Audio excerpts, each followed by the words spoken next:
নমস্কার, কেমন আছেন সবাই? আশা করি সবাই খুব ভালো আছেন। শীত তো শেষ, কিন্তু শীতের সবজি এখনও কম বেশি পাওয়া যাচ্ছে। তাই আজ এর একটা রেসিপি নিয়ে আপনাদের সামনে হাজির হলাম। শিমটাকে আমি সামান্য একটু সেদ্ধ করে নিয়েছি। এবার এখানে নিয়ে নিয়েছি একটা মিক্সিং বোল, তার মধ্যে দিয়ে দিচ্ছি বেশ খানিকটা কালো সর্ষে, নুন আর কাঁচা লঙ্কা দিয়ে বেশ ভালোভাবে বেটে নেব। আর নিয়ে নিয়েছি কিছুটা পেঁয়াজ। পেঁয়াজটাকে পুরোটা একদম মিহি করে বাটবো না, ঠিক এই রকম আধা বাটা করে নেব। এইবার একটা বাটিতে নিয়ে নিচ্ছি বেশ খানিকটা বেসন, আর তার মধ্যে দিয়ে দিচ্ছি বেশ খানিকটা চাল গুঁড়ো, আর মশলার মধ্যে দিয়ে দিলাম নুন, হলুদ, কাশ্মীরি লাল লঙ্কার গুঁড়ো আর জিরে গুঁড়ো, আর দিয়ে দিচ্ছি মিষ্টির জন্য সামান্য একটু গুড়। আমি এখানে চিনির বদলে গুড় ব্যবহার করেছি, আপনারা চিনিটাও ব্যবহার করতে পারেন। এবার এর মধ্যে দিয়ে দেবো বেশ খানিকটা তেল। এখানে সর্ষের তেলটাই ব্যবহার করেছি। এবার ভালোভাবে মেখে নেব। এখানে 2 চিমটে মতো বেকিং সোডাও ব্যবহার করেছিলাম, কিন্তু ক্যামেরাটা অফ থাকার কারণে সেটা দেখাতে পারিনি।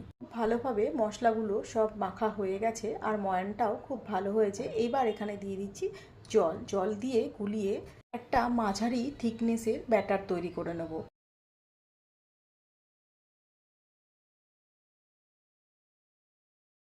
ব্যাটারটা রেডি হয়ে গেছে, এদিকে সর্ষে বাটাটাও রেডি হয়ে গেছে। এবার এর মধ্যে দিয়ে দেব পেঁয়াজ, আর দিয়ে দিচ্ছি সামান্য পরিমাণে নুন। খুব ভালোভাবে মিশিয়ে নেব।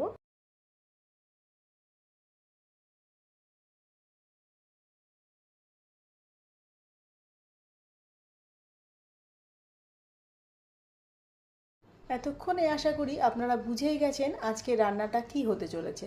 তাই জন্য কড়াইতে দিয়ে দিলাম বেশ খানিকটা সর্ষের তেল, আর শিমটার মাঝখানে ভরে দিচ্ছি সর্ষে আর পেঁয়াজের মিশ্রণটা। এরপর মুখটা বন্ধ করে দিয়ে দেব ব্যাটারের মধ্যে।